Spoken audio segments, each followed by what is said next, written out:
শেখ, আমাদের গ্রাম অঞ্চলে পশ্চিমবঙ্গের বিশেষ করে কিছু মাদ্রাসা রয়েছে যেখানে জাকাতের জিনিসপত্র নিয়ে আসা হয়।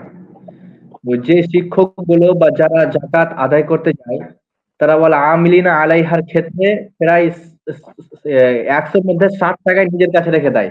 আর বাকি যে টাকাগুলো বাঁচে সেগুলো জাকাতের ওই বাইতুল মাল যেটাকে বলা হয় সেখানে রাখে। জি তো এটা কি ঠিক যে তারা বলে আমিলিনা আলাইহার ক্ষেত্রে 60% নিজের কাছে রেখে নেয়?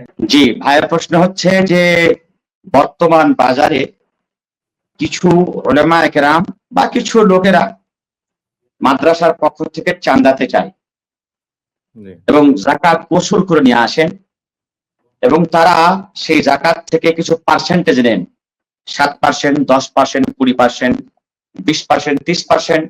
তার সম্পর্কে কথা শুনে গেছে সে 40%ও নাই।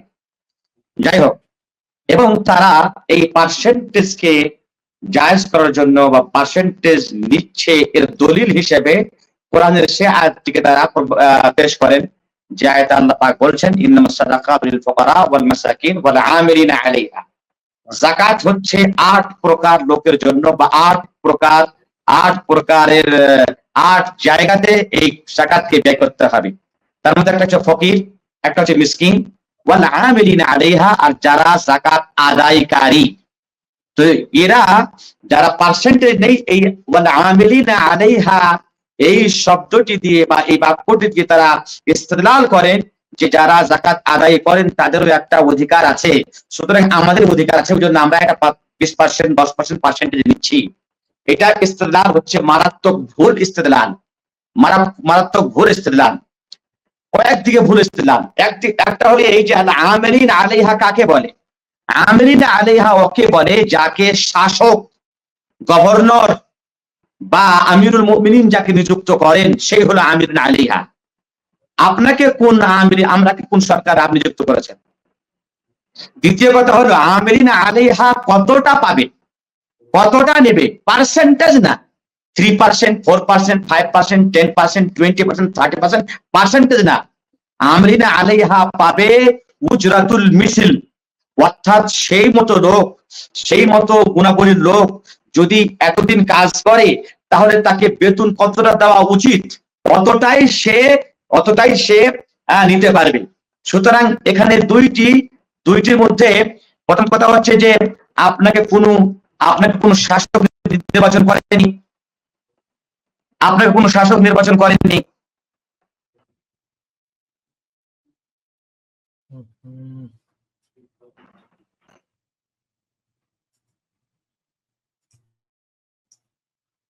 শেখ ডিসকানেক্ট হবে।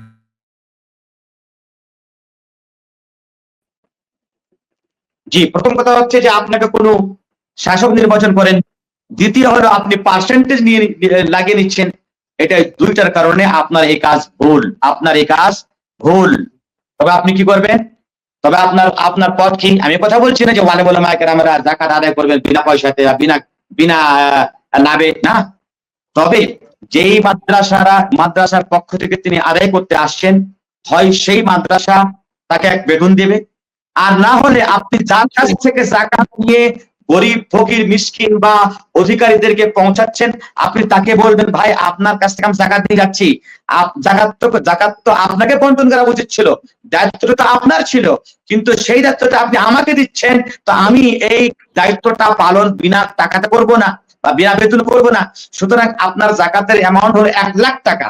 1 লাখ টাকার এটা তো যাকাতের টাকা, এটা তো আমি গিয়ে ফকির মিসকিনকে বন্টন করব, আমার কোথায়, আমার বেতনটা কোথায়? সুতরাং আপনি যার কাছে যাকাত নেবেন তার কাছ থেকে আপনার বেতনটা আপনি চেয়ে নেবেন যে আপনি আমাকে আমার বেতন দেন, আমি বিনা বেতনে আপনার যাকাতকে ফকির মিসকিনদের কাছে বন্টন করব না, কারণ দায়িত্বটা ছিল আপনার দায়িত্বটা আমি বন্টন করব, আমি পালন করব, তাই আমি আপনার কাছে কিছু বেতন চাই, সেই যে বেতনটা আপনাকে দেবে সেটা আপনার জন্য নেওয়া জায়েজ, অন্যথায় আপনার জন্য নেওয়া জায়েজ হবে না। জি জি শেখ, জি আশা করি আরেকটা প্রশ্ন উত্তর। আরেকটা প্রশ্ন আছে যে এই জাকাতুল ফিতরের ক্ষেত্রে যখন ঈদের দিন বা ঈদের একদিন আগে আমরা যেটা সর্দার বলি ওখান পর্যন্ত আমরা জাকাতুল ফিতর পৌঁছাই, আবার ওই সর্দার ঈদের নামাজের পরে 1-2 দিন পরে ফকির মিসকিন যারা মুস্তাহিক তাদের কাছে 1-2 দিন পর পৌঁছায়।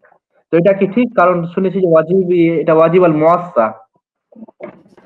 এটা সরাসরি শরীয়ত বিরোধী কাজ। এটা হচ্ছে সরাসরি শরীয়ত বিরোধী কাজ। রাসূলুল্লাহ সাল্লাল্লাহু আলাইহি ওয়াসাল্লাম যাকাতুল ফিতরকে ফরজ করেছেন এবং মুস্তাহিকিন যারা অধিকারী যাকাতুল ফিতরের অধিকারী, এখানে উল্লেখ রাখবেন যে যাকাতুল ফিতরের অধিকারী 8 প্রকার নয়। যেমন যাকাতুল মালের অধিকারী 8 প্রকার, যাকাতুল ফিতরের অধিকারী কেবলমাত্র ফকির এবং মিসকিন। সুতরাং আল্লাহ নবী যাকাতুল ফিতরকে ফরজ করেছেন এবং ফকির এবং মিসকিনদেরকে ঈদের সালাত আদায় করার পূর্বে তাদের কাছে পৌঁছে দিতে বলেছেন। যদি কেউ ঈদের সালাত আদায় করার পূর্বে সেই যাকাতুল ফিতর অধিকারীদেরকে না পৌঁছায়, আল্লাহ নবী তাদের সম্পর্কে বলেছেন ফাইয়া সাদাকাতুন মিনাস সাদাকাত, সেটা যাকাতুল ফিতর আর থাকলো না, সেটা একটা সাধারণ সাদকা হলো। সুতরাং আপনি আপনার যাকাত যদি আদায় করতে চান তাহলে আপনি হয় নিজেই আদায় করুন, আর যদি আপনি মন্ডল সর্দারের কাছে আদায় করেন তাহলে মন্ডল সর্দারকে আপনারা নিয়ে বসে মিটিং করে একথা আলোচনা করে নেন যে আমরা আপনার কাছে ওই শর্তেই আপনার কাছে আমরা জমা করব যদি আপনি নামাজে ঈদের পূর্বে ঈদের অধিকারীদের মাঝে বন্টন করেন, তাহলেই আদায় করব, অন্যথায় আমরা আদায় করব না। আপনি রাগ করেন, ঝাল করেন, আপনি যেই করেন, আমরা আদায় করব না, কারণ এটা তো শরীয়তি ব্যাপার। সুতরাং এই ব্যাপারে আপনারা সবাই মিলে কড়া পদক্ষেপ নেন যাতে করে আপনাদের ইবাদত, আপনাদের বান্দেগী যাতে সময়ভাবে আল্লাহ নবীর কথা অনুযায়ী হয়ে যেতে পারে। এটাই রয়েছে কল্যাণ, এটাই পাবেন আপনি পুণ্য। জি।